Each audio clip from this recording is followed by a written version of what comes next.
Eu sou a Natália Menezes e hoje a gente está aqui numa série especial do nosso Dentro do Ringue.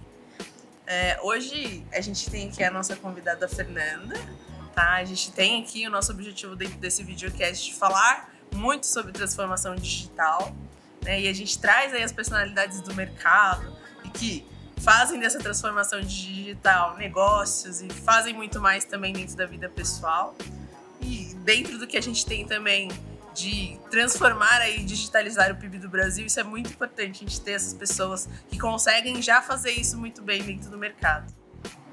E aí, seja muito bem-vinda, Fernanda, muito obrigada por estar aqui com a gente. Para quem ainda não sabe, a Fernanda ela é presidente da Associação Afrobusiness, uma mulher que sabe tudo sobre digitalização, né? Uma mulher que trabalha muito com o acesso ao crédito, então ela sempre está trabalhando com esse tema, é uma mulher muito ativista. E a gente vai conversar um pouco com ela, tanto sobre a sua vida pessoal, quanto também a sua trajetória empreendedora, tudo que você tem feito por aí. Uma das coisas, né, que ela sempre fala, assim, é que você trabalha hackeando o sistema. A gente quer entender melhor o que é esse hackear o sistema, como que isso começou na sua vida?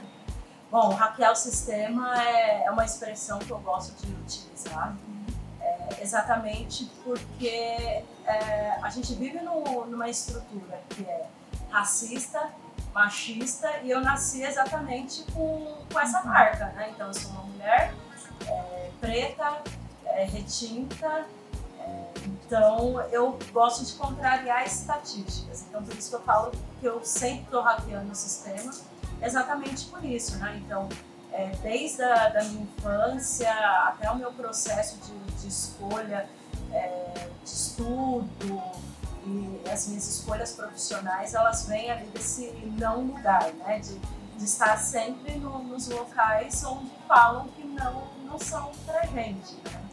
Então, eu chamo isso de hackear o sistema. Sobretudo, utilizar ferramentas de inteligência e inteligência emocional exatamente para estar nesses espaços e trazer outras pessoas para esses espaços, né? Porque eu acho muito importante não somente ocupar o espaço, mas viabilizar a inserção de outras pessoas mesmo. Muito bom, e aí a gente tem a Nath aqui, né? Ela é uma líder aqui na Vindi, você também é líder. Eu queria que você contasse um pouquinho sobre como que é essa sua experiência enquanto uma mulher líder, como que você chegou nessa posição. Recentemente você também entrou, né, na lista das 50 mulheres da América Latina, da Bloomberg. Como que foi essa sua trajetória? Quando que você se olhou e falou assim, caramba, eu sou uma mulher, sou líder e tô aqui para fazer acontecer, inspirar outras pessoas, carregar outras mulheres comigo? Legal. Eu gosto de dizer que até hoje, de vez em quando, a síndrome da impostora bate, né?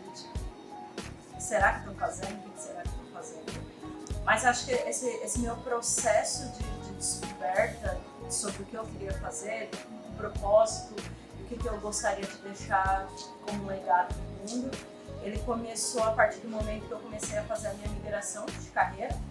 Então eu trabalhei, sou turismóloga por formação, trabalhei na área de aviação por muito tempo, como executiva, em áreas comerciais, e-commerce, comunicação. E daí sofri burnout. E a partir desse momento do burnout eu comecei a traçar uma migração de carreira. Dentro desse processo de desenho dessa migração de carreira, eu investi muito em estudos aleatórios, né? Eu gosto de dizer estudos aleatórios. Fui me embrenhar por diversas áreas de conhecimento, passar desde idiomas até novas vivências, até tecnologia. Então tive ali uma trilha de conhecimento, mas sobretudo eu comecei a investir em autoconhecimento, né? E a partir do momento que eu começo a investir em autoconhecimento, eu começo a entender qual é o meu papel no mundo e como eu ia utilizar essa minha nova carreira, né? Então, o que eu gostaria, e é muito engraçado que eu sempre falo que eu sabia o que eu não queria ser, então, eu não queria mais muita coisa, então comecei a criar uma lista de negociáveis, então não quero isso, não quero aquilo, não mais. E a partir daí eu comecei a construir esse processo de uma nova carreira, comecei a empreender com propósito, olhando para impacto social, e um impacto social de eficácia, sabe? Então, eu queria que de fato esse impacto social ele convertesse em números positivos. E a partir desse momento que eu consegui mobilizar outras pessoas e sejam de níveis diferentes, de carreiras diferentes, de universos diferentes, eu comecei a enxergar que ali poderia ter algum sinal de liderança.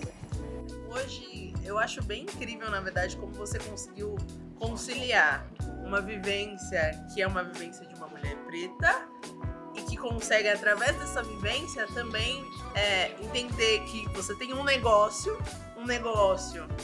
que precisa crescer, que é um negócio que precisa efetivamente ser lucrativo também, que também existe um propósito dentro disso, mas que também pode ser impactante para outras pessoas. Então, dentro da sua trajetória, dentro do que a gente acompanha, tem várias frentes que você tem trabalhado hoje e todas elas acabam sendo frentes de impacto. É algo muito primordial assim para você. Como que você decidiu traçar a sua trajetória dentro de uma linha que realmente carregasse essa pauta? Legal. Acho que quando eu fiz a minha lista de negociáveis, acho que o primeiro item da lista era eu tenho que parar de gerar riqueza para o outro, né? E gerar essa riqueza para o outro de modo que não gere impacto social, sabe? Então, eu trabalhei em locais que a gente movimentava muito dinheiro, mas quando no frigir dos ovos a gente via que esse dinheiro ia para uma mesma bolha e estava fomentando sistemas que a gente já sabia quais eram os resultados. Então, quando a gente empreendeu, eu empreendi, né, pela primeira vez, a gente criou a ONG, a Afrobusiness, que era uma rede de empreendedores profissionais liberais, todos negros, e a gente já tinha um olhar, a gente já tinha dois inegociáveis também logo de cara, né? Então, primeiro, a gente ia gerar trabalho e renda, então ia ter um olhar holístico para dinheiro, de fato, e o segundo ponto é que íamos criar uma ONG que ela fosse autossustentável, que ela não dependesse 100% de doações ou de tivesse uma dependência ali de fomento público ou privado. A gente queria criar uma ONG que de fato fosse autossustentável. E assim foi, né? Então, hoje a Afrobusiness ela está ativa até hoje. Ela tem diversas linhas de receitas diferenciadas, mas ela não sobrevive somente de doações. E a partir dessa vivência com essas pessoas e com esse mindset, surgiu um negócio que foi a Conta Black, e é um negócio social. E daí eu gosto sempre de dizer que entre ganhar dinheiro e impactar o mundo, a gente escolhe as duas coisas. Então, até mesmo como ONG, a gente já tinha um olhar de sustentabilidade financeira. E quando a gente converte isso para negócio, então resolvendo um problema que estava para além da ONG, a gente também tinha esse ponto. Então tem que ser um negócio sustentável e um negócio que gera impacto social. E a gente tenta conduzir essa balança exatamente para manter esse equilíbrio, porque é uma escolha de vida, é uma escolha dos fundadores, é uma escolha do legado que a gente quer deixar no mundo. E qual que é o propósito maior, assim, dentro da Conta Black hoje? Como empresa mesmo que quer trabalhar dentro do setor de serviços financeiros, que tem, cara, milhões de empresas, bancos tradicionais, várias startups novas também. Então, como que vocês têm se posicionado para ser diferente e levar essa pauta ao mesmo tempo, tendo essa lucratividade, sendo um negócio que cresce, né? Um negócio digital que cresce. Legal. Eu acho que é importante eu falar um pouquinho sobre o berço onde nasceu. Então, a Conta Black nasceu muito nesse berço do impacto social. Então, a gente gosta de falar que a gente é ESG desde o primeiro dia, né? Então, a gente já nasce com um S gigantesco conosco. Mas a gente entende que o negócio, para ele ser sustentável, a gente não poderia ficar só se abraçando no S, né? Então, seria importante a gente desenvolver ferramentas de governança, desenvolver também um olhar estratégico para impacto socioambiental e tudo mais. Então, foi uma escolha desde o primeiro dia, então ter esse olhar mais ampliado. Mas, sobretudo, eu volto naquele ponto de hackear o sistema, né? Então, a gente vem de um cenário de mercado financeiro que a gente já passou. Eu tenho 37 anos, a gente passou por diversas crises. Quando a gente olha quais são as empresas que são mais lucrativas ao longo de todas essas crises que a gente passou e as crises econômicas, sempre terão bancos ali no top 5, né, das empresas mais lucrativas. Então, de que forma que a gente, como negócio, poderia promover uma lucratividade, mas pensando em impacto social? Então, a primeira coisa que a gente pensou foi vamos subverter essa lógica, né? Então, quando eu falo que a gente está inserido no mercado financeiro, que ele lucra em momentos de crise, extrema crise, e isso ao longo dos anos, eu estou falando de uma indústria que é baseada em cima do endividamento das pessoas.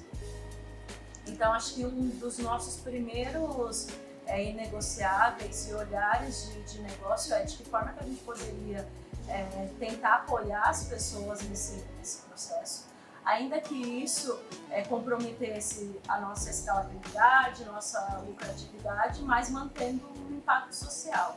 Então, a gente trouxe desde o day one a educação financeira como uma ferramenta para a gente e um olhar empático para cada desenvolvimento de produto, de serviço e de ferramenta financeira, exatamente para promover de fato essa inclusão, e uma inclusão que não seja nociva para as pessoas. Fernanda, e até olhando um pouco, para o começo da Conta Black, uma das coisas que motivou esse início foi justamente uma dificuldade no acesso ao crédito, né? E aí você falou um pouco dos bancos tradicionais, a gente sabe como que funciona, que já tem toda uma estrutura ali muito definida, né? Como que vocês fazem para subverter esse tipo de situação, assim, na prática? Como que vocês fazem para evitar que essa dificuldade no acesso ao crédito que vocês tiveram lá no começo não seja uma dificuldade a ser repetida para outros empreendedores, outras pessoas que estão ali tentando e começando? Legal. Eu vou até contar um pedacinho da história do Sérgio, que é o nosso CEO, meu sócio. Ele é um homem negro publicitário, então empreendedor desde sempre. Então ele tinha uma agência de marketing 360, e ele foi procurar crédito para fazer a troca de equipamentos da agência. Ele recebeu uma negativa. E daí a gente automaticamente se questiona, né? Então, ele tinha um nome sujo, tinha algum problema. Não. Então, essa agência era uma agência que empregava mais de 30 pessoas, era uma agência que atendia grandes contas. Então, ele atendia contas internacionais, atendia conta do mercado automobilístico, então tinha ali uma movimentação financeira. Ele consumia os produtos e serviços ofertados pelo banco na ocasião. Quando ele precisou de crédito, ele recebeu um salário não. E daí, naquele momento, ele profetizou: vou abrir um banco, porque as pessoas elas não merecem passar por isso. Então, ele profetizou. Anos depois, obviamente, as coisas geraram uma trilha e chegamos até o ponto de criar a Conta Black. Mas a história dele coincide com a história de outros empreendedores pretos que estavam dentro da Probusiness e de fato não conseguiam acesso a crédito, por diversos motivos. Então, ou porque os seus negócios carregavam ali uma herança étnica, né? Então, a gente sabe que muitos dos afroempreendedores, eles empreendem dentro de uma lógica de cobrir gaps que o mercado não olha. Então, por exemplo, empresas que criaram bonecas negras, porque o mercado por muito tempo não olhou para isso. Então, e quando essas pessoas elas chegavam ao banco para solicitar o crédito, automaticamente elas ouviam a negativa. Não, mas esse negócio não vai parar de pé, não faz sentido, crédito negado. E daí, como que a gente converte isso para a nossa realidade, sabe? Então, a gente tem um time multidisciplinar e um time diverso, que é muito importante, embora sejamos um negócio fundado por pessoas negras, existe um olhar para a população negra, o nosso time não é 100% negro. Hoje, 90% do nosso time é formado por pessoas negras, mas a gente tem pessoas não negras. Então, e a gente olha a diversidade por diversos prismas. Então, seja ela de raça, né? Então, olhando pessoas pretas e não negras, mas a gente olha a diversidade de gênero, de idade etária. Então, a gente tem no time pessoas muito novas, geração Z, mas a gente tem pessoas mais velhas, né? Então 50 a mais dentro do mesmo time. A gente olha a diversidade de região, então tem gente que nasceu aqui em São Paulo, mas tem gente que nasceu em outros territórios do país, exatamente para trazer essa diversidade na construção de produtos, porque a gente sabe que hoje o mercado olha muito para uma bolha, né? Nesse processo de construção de produtos, inclusão financeira. E isso acaba convertendo, inclusive, para crédito, né? A partir do momento que um gerente olha e fala, esse negócio não para de pé, não vou conceder crédito, tem muitos vieses conscientes e inconscientes em todo esse processo. E por isso, a gente, como Conta Black, a gente olha isso, né? Então, hoje nós nos identificamos como um hub de produtos e serviços financeiros que tem esse olhar tanto para a população preta, mas também para a população periférica. Fernanda, como que foi ganhar credibilidade do mercado em relação a ter uma pauta tão forte dentro da empresa, né?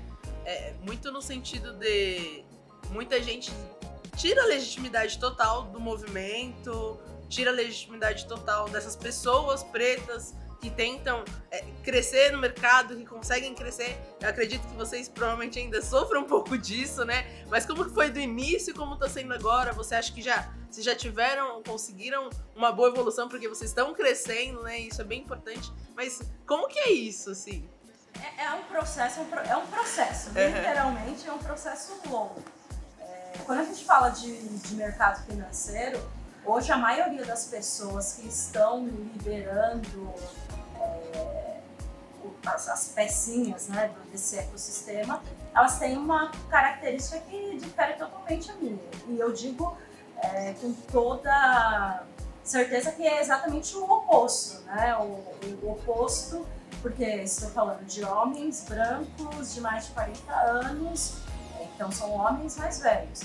E eu sou exatamente o contrário, então eu sou uma mulher jovem, né, teoricamente jovem, tenho uma aparência jovem. Não, tá muito jovem, Fernanda. Jovem, preta e de pele retinta, né? Então, por muitas vezes, quando eu adentro esses espaços, gero ali um estranhamento. Então as pessoas, né, querem, o que ela tá fazendo aqui, quem é ela, né? E todo tipo de estranhamento ele causa transformações positivas e negativas, tudo ao mesmo tempo.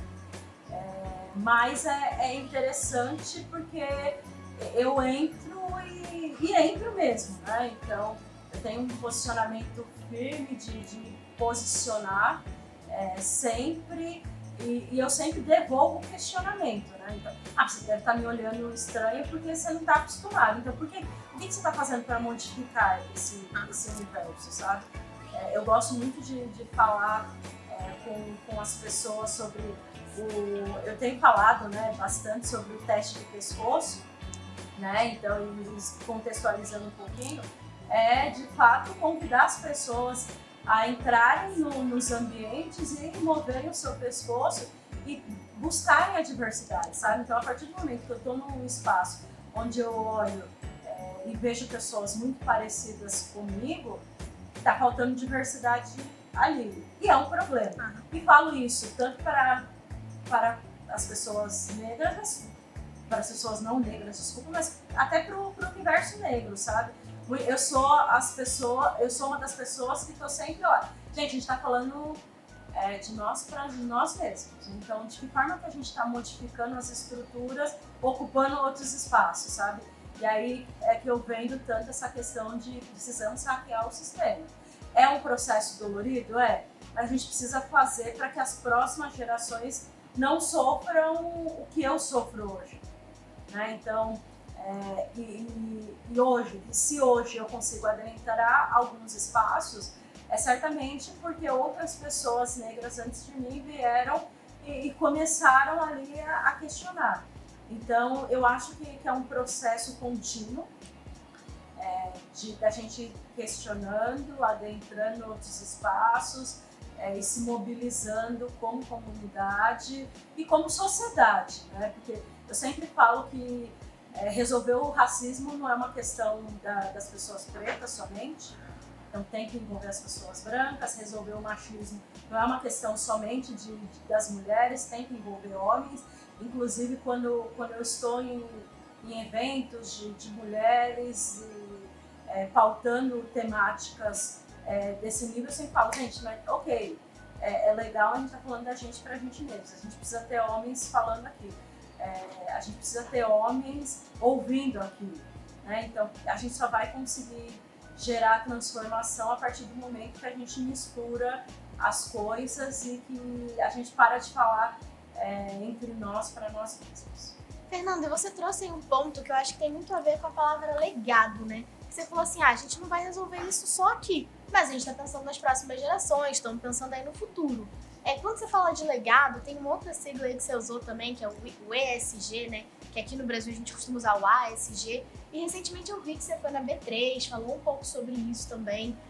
Como que você acha que as empresas, enfim, que a gente tem muitas empresas aqui que são clientes da Vindi, né? Então empresas diversas, de vários setores, de vários estilos, como que elas podem começar a fazer um pouco desse trabalho do ESG dentro, tipo, da porta para dentro, né? Começar a trabalhar isso dentro de casa, enfim, como que é?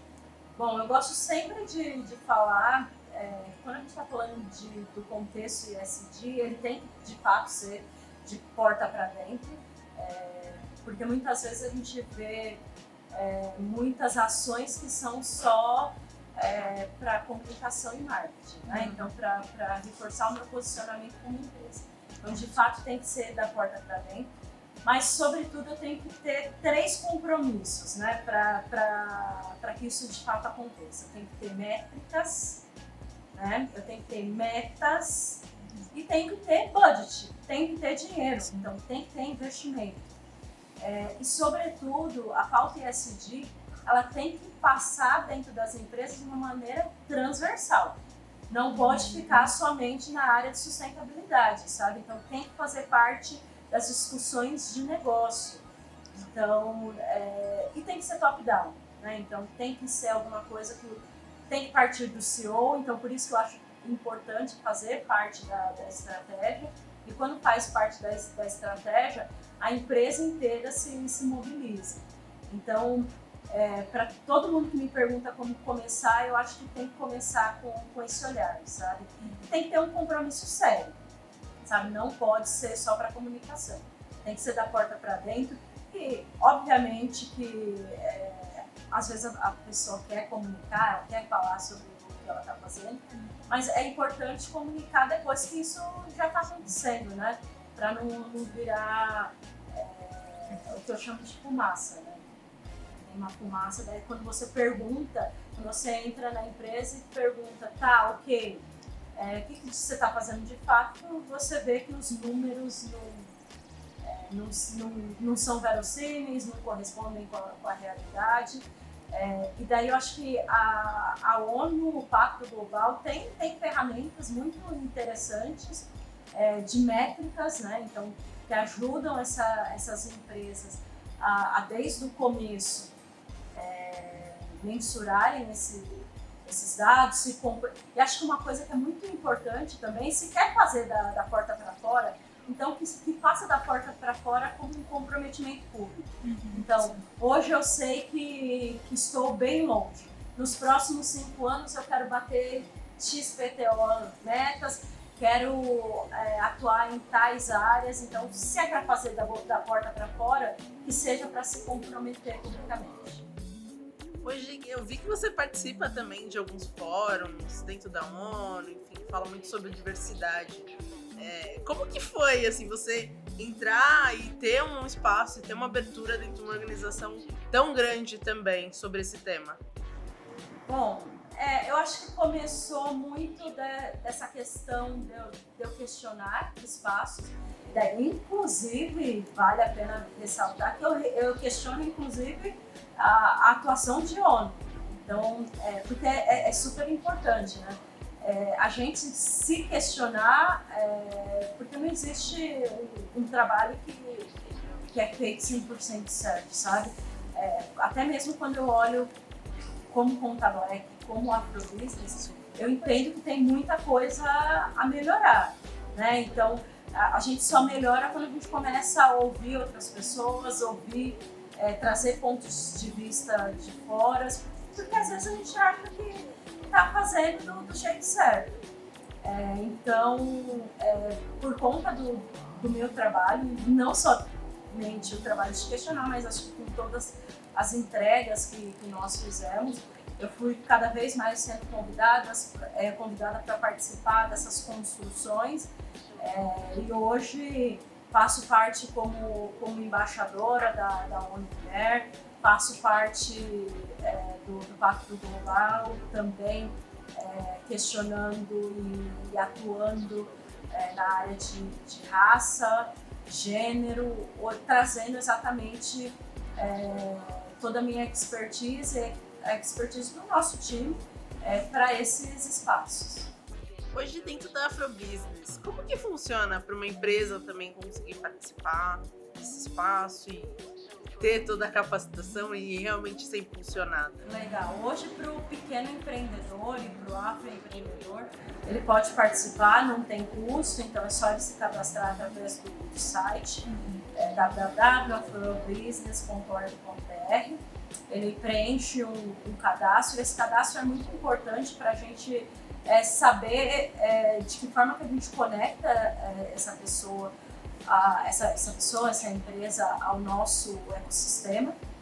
Hoje a Afrobusiness ela atua muito com esse processo de capacitação, então capacitação empreendedora, mas olhando para a conexão. Então dentro de Afrobusiness a gente não vai ensinar ninguém a empreender. Inclusive a gente fala que somos uma rede dentro de outras redes. Então se a pessoa está preciso ali dos meus primeiros passos como empreendedora, automaticamente a gente consegue identificar isso e direciona para parceiros. E a gente atua exatamente nesse processo de capacitar para a conexão. Então hoje a gente conecta esse empreendedor entre outros empreendedores negros para gerar o que a gente chama de Black Money, que é a circulação financeira dentro da nossa comunidade. Mas a gente também entende que tem um timing, né? E a gente precisa de sustentabilidade financeira. Hoje, um dos nossos grandes KPIs da Afrobusiness é nadar contra aquela estatística do Sebrae que as empresas morrem no prazo de 2 anos.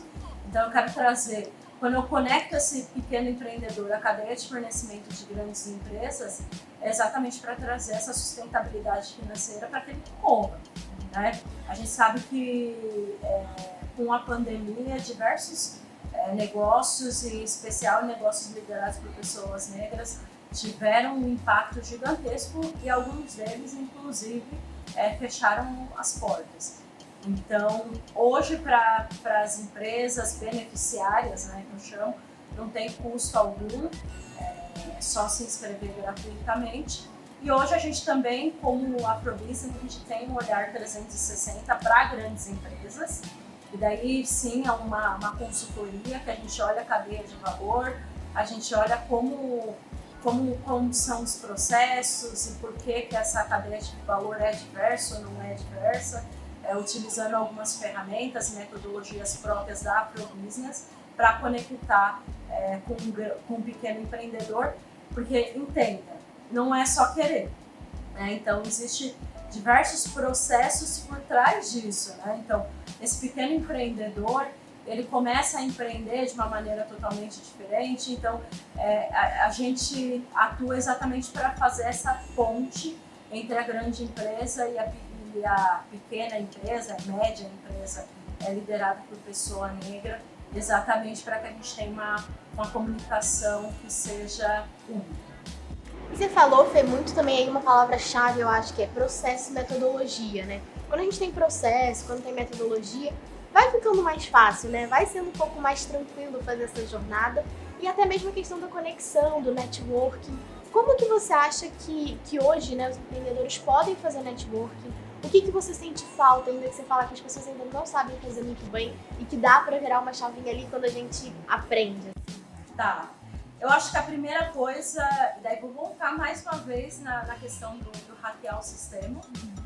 Muitas vezes as pessoas elas perdem boas oportunidades, primeiro, por não estarem preparadas, sem dúvida alguma, mas segundo, por não se sentirem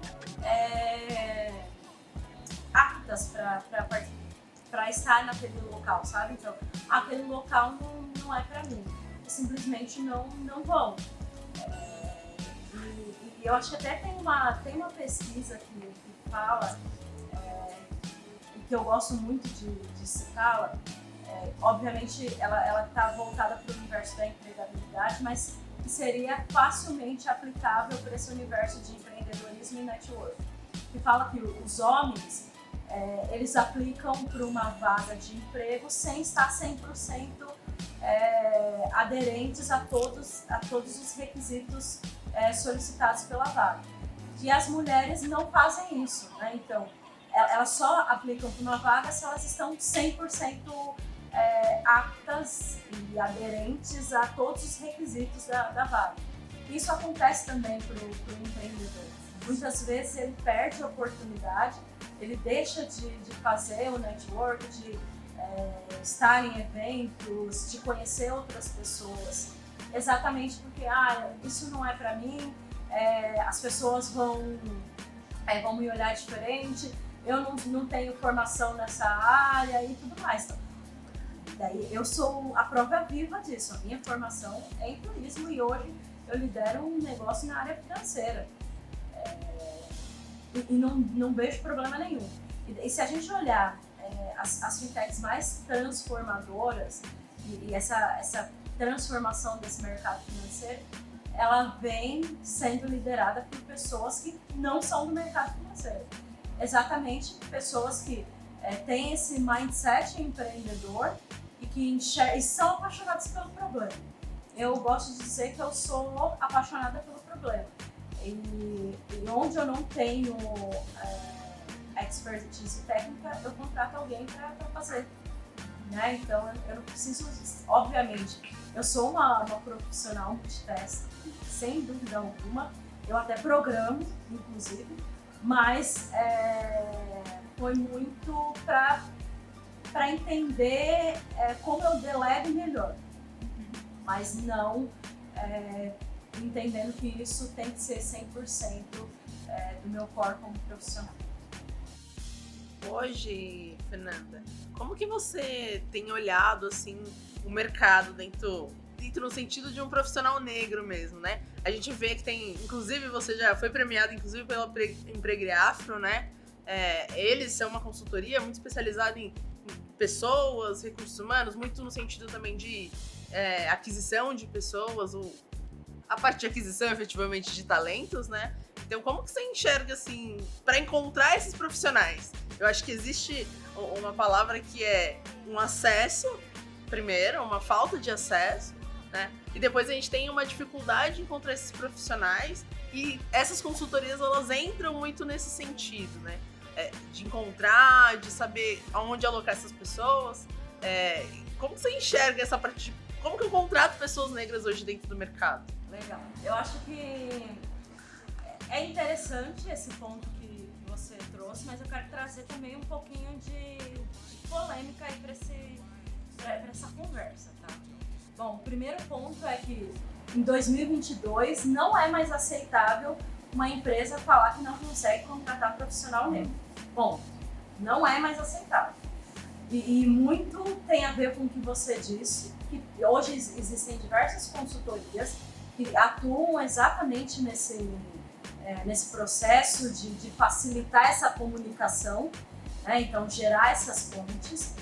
Mas eu também acho que tem um segundo ponto, que hoje, quando as empresas elas falam sobre a busca de profissionais, elas estão preocupadas somente ali no curto prazo.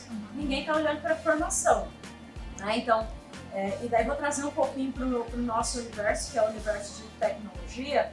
A gente, há anos que a gente está falando sobre esse processo desse apagão de profissionais de tecnologia, né?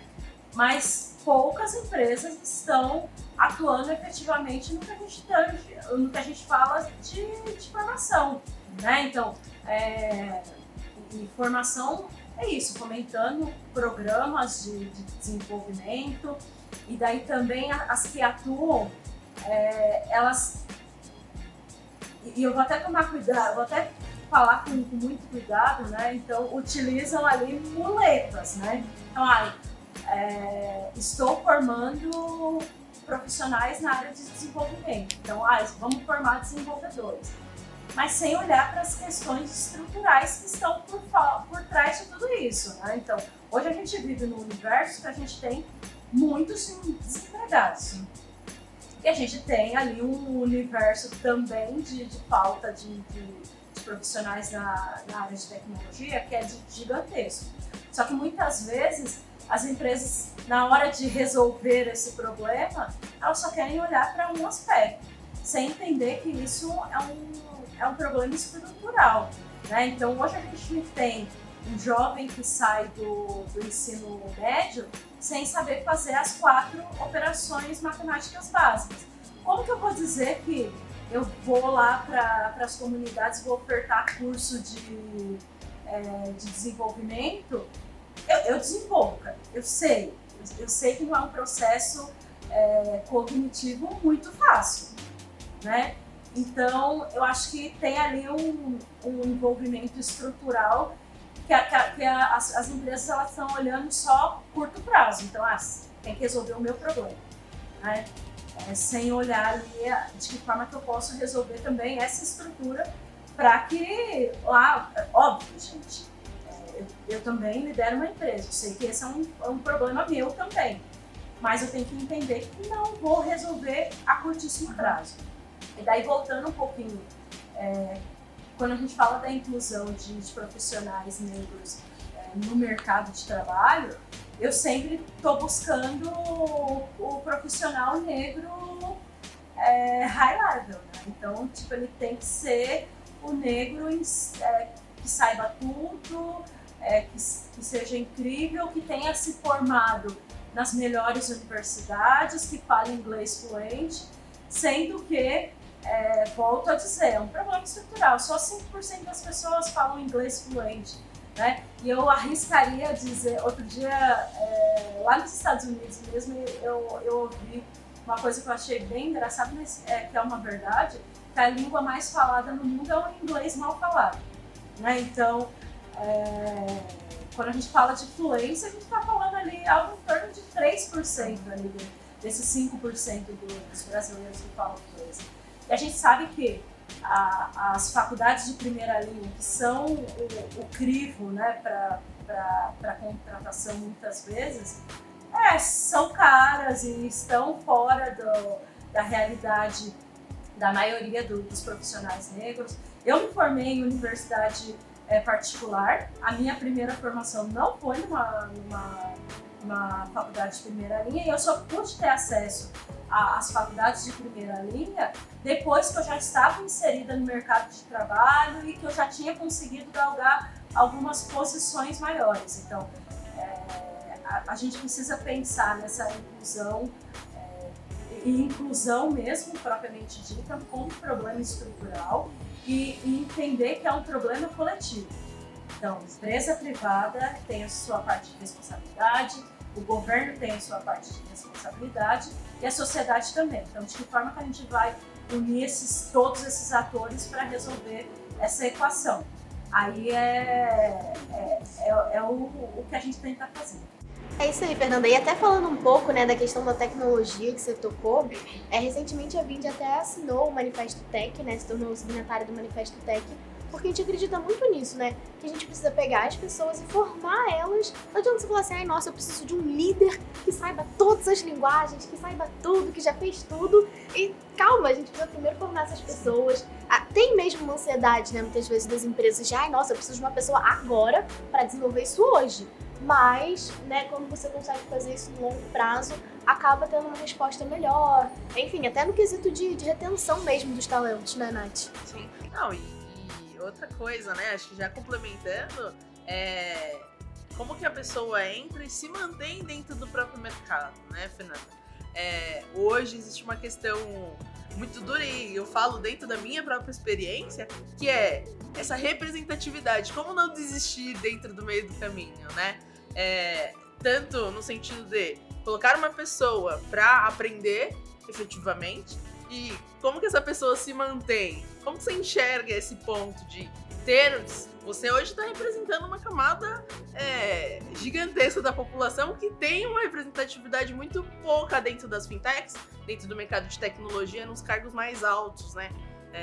Como que você vê essa parte de representatividade? Como foi para você, talvez no seu período também tinha muito menos do que tem hoje, né? Sim, eu acho que tem muito a questão da diferença entre diversidade e inclusão, né?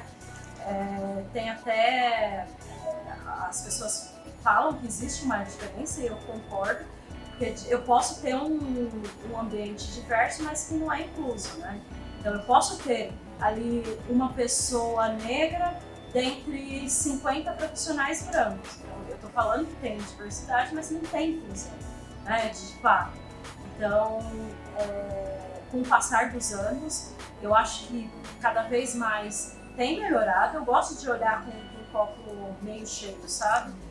Se eu comparar o universo corporativo de quando eu estava e resolvi fazer a migração para hoje a gente tem diversas discussões abertas, né? Diversas coisas, compromissos, ações que de fato vão ali gerar inclusão em todo o processo. Mas eu acho que é importante que cada vez mais as empresas olhem essa questão da representatividade e entender que ter uma pessoa diversa não significa o preenchimento da diversidade. Semana passada eu estava num evento e que eu ouvi uma coisa muito, muito interessante, uma mulher que é uma mulher branca cadeirante, e ela falava exatamente sobre isso, né? Porque não adianta nada ela ser a única pessoa cadeirante, sabendo que com o passar dos anos ela se via não tendo outras representações, né? Ela é apenas um fragmento da representatividade, ela não pode ser tida, né, classificada como a representatividade. Então, hoje eu, como uma mulher preta dentro do mercado financeiro, entendo também que eu sou apenas um fragmento daquilo. Acho que precisa cada vez mais ter outras mulheres, e acho que a gente precisa discutir também o mercado financeiro, o mercado de tech, de uma maneira mais ampla, né? Muitas vezes a gente olha o mercado financeiro olhando só Faria Lima. E inclusive a gente, como Conta Black, proativamente com um grupo chamado Black Swan, que é um grupo de mulheres negras na área financeira, nós organizamos o que a gente chama de Black Hour, que é um momento, um happy hour de pessoas pretas da área de finanças, e daí são pessoas pretas de diversos aspectos. Então, desde a área de adquirência, de bandeira, de meio de pagamento, de banco, e a gente trouxe para um único lugar pessoas, inclusive de concorrentes, sabe? Que é importante a gente ter esse tipo de integração, exatamente quando eu falo lá que hoje, 2022, a gente falar que não encontra profissional negro, é uma falácia gigantesca. Então, não encontra porque não está sabendo procurar ou porque não está tendo proatividade para fazer da maneira correta, sabe?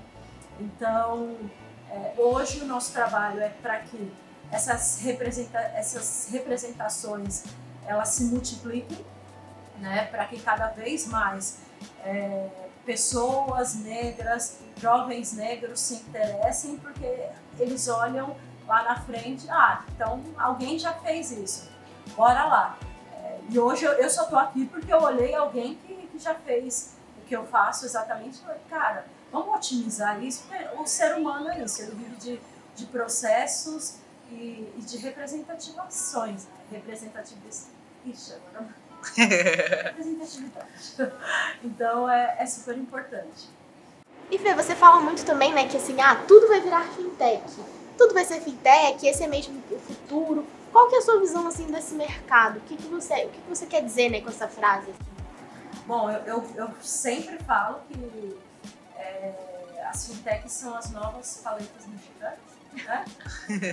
Então, tudo está virando fintech, né? Então, hoje existe um olhar do varejo de trazer ferramentas financeiras e de diversos setores, né? Então, o setor de moda, todos os setores estão olhando para o financeiro, porque exatamente esse é o futuro, né? Então, dentro de uma lógica de funil de vendas, você olhar para o bolso da pessoa, né, literalmente, de uma maneira mais estratégica, faz parte de todos os negócios. E daí a gente tem que cada vez mais hackear o sistema nesse sentido, né? Então, hoje, cada vez mais, as empresas financeiras que não só olham o financeiro, mas que olham o financeiro de uma maneira diferenciada, então, olhando as especificidades, às vezes nicho, às vezes a gente pode até converter isso em nicho, são as empresas que vão se destacar, né? Porque no mercado extremamente pulverizado, você olhar a especificidade, você vai comunicar com um grupo que vai ser fiel e você vai conseguir ter resultados nesse sentido. Então, sim, cada vez mais existe um olhar para o financeiro e o meu conselho é olhar especificidades. Eu tô aqui, né? De queixo caído, Fernanda. Deixa eu fazer uma pergunta um pouco mais agora aspiracional, né? Que a gente tem feito em todos os episódios e que é um pouquinho resumindo um pouco da sua trajetória, o que é sucesso para você, Fernanda? Nossa. Bom, o meu conceito de sucesso, ele tá para além do conceito comum de sucesso. Então, meu conceito de sucesso são as pessoas que fazem parte da minha rede. E daí, quando eu falo pessoas que fazem parte da minha rede, eu quero até citar uma amiga que fala assim, o nome dela é Dani Junto, ela fala exatamente sobre esse processo de construção de rede. Você pode ter contato de muitas pessoas, né? Então hoje tem o LinkedIn, tem grupos de WhatsApp e tudo mais.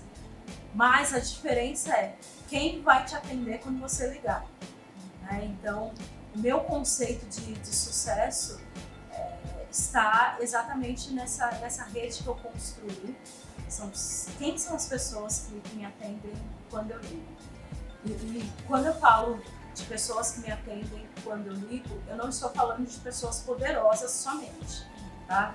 Eu estou falando de pessoas que disponibilizam o tempo delas, pessoas que disponibilizam o conhecimento delas, exatamente para trocar comigo, né? Então, que elas estão disponíveis para fazer parte da minha jornada de vida como um todo. Então, a minha definição de sucesso é poder ter na minha rede pessoas que me complementam, que me ajudam na minha construção de pessoa e que estão em diversos níveis hierárquicos, em diversos níveis sociais, em diversos estados, países. Então, isso para mim é sucesso, sabe? Ter com quem contar, independente do que eu posso oferecer em troca, sabe? Então são pessoas que olham para Fernanda Ribeiro e não para Fernanda da Conta Black ou para Fernanda da Afrobusiness. Bom, e aí, gente, a gente fala aqui muito de digitalização, de transformar o PIB digital, mas a gente tem uma parte aqui um pouco mais divertida. Apesar, né, da gente falar muito de ecossistema de pagamentos, coisas um pouco mais sérias, a gente sempre finaliza os episódios com uma parte divertida, Nath. A gente faz assim, ó. Pergunta pra Fernanda qual que é a sua figurinha favorita do WhatsApp. Você usa? Você não usa? Como que é? Gente, a minha figurinha... Você sabe que eu gosto muito de personalização, tá? Uhum. A minha figurinha preferida do WhatsApp é uma figurinha que é a minha cara mesmo. Adoro, essas são melhores. E é uma cara meio que...